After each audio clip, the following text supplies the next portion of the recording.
Hello guys, nag-reset ako sa aking printer na Epson L120. Ang dami niyang sakit guys.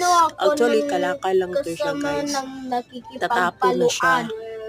So, ang sakit talaga niya is yung nagpiprint ka, wala siyang sulat sa bond paper, walang napiprint sa bond paper. Then,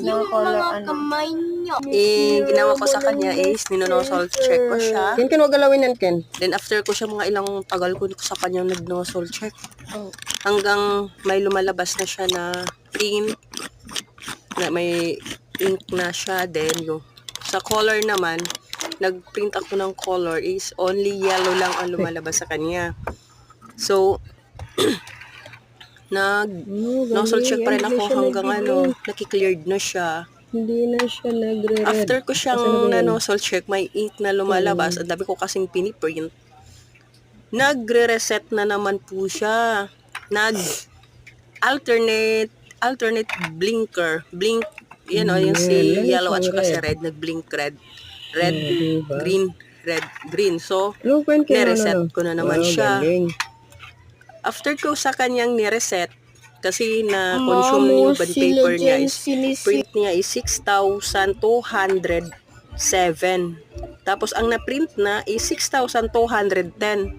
So, parang sumobra siya ng 3 pages. Kaya, nireset ko. So, nun, after ko naman na-reset, okay na siya. Back to zero na yung niya. After kong nag-reset sa kanya, steady na naman siyang red at saka green red, steady lang, hindi siya nag-blink. Steady lang siya. So, ginawa ko, binuksan ko na naman siya. Ayan. Yung pagbukas ko sa kanya, nilinis ko na siya lahat. Kasi titingnan mo kasi yun kung may mga wire na disalign or mga or yung niya, lilinisan mo. Nung paglinis ko sa kanya, isang pahit lang, gano'n, ang dumi na, O yan. Then, pagkatapos niyan ko siya, nilinisan ko na lang din siya lahat. Since na-open mo na, linisan mo na. Then, after that, tinatry ko na siya. Ayan na, ang galing, One, na lang, green na lang, nawala na yung diba?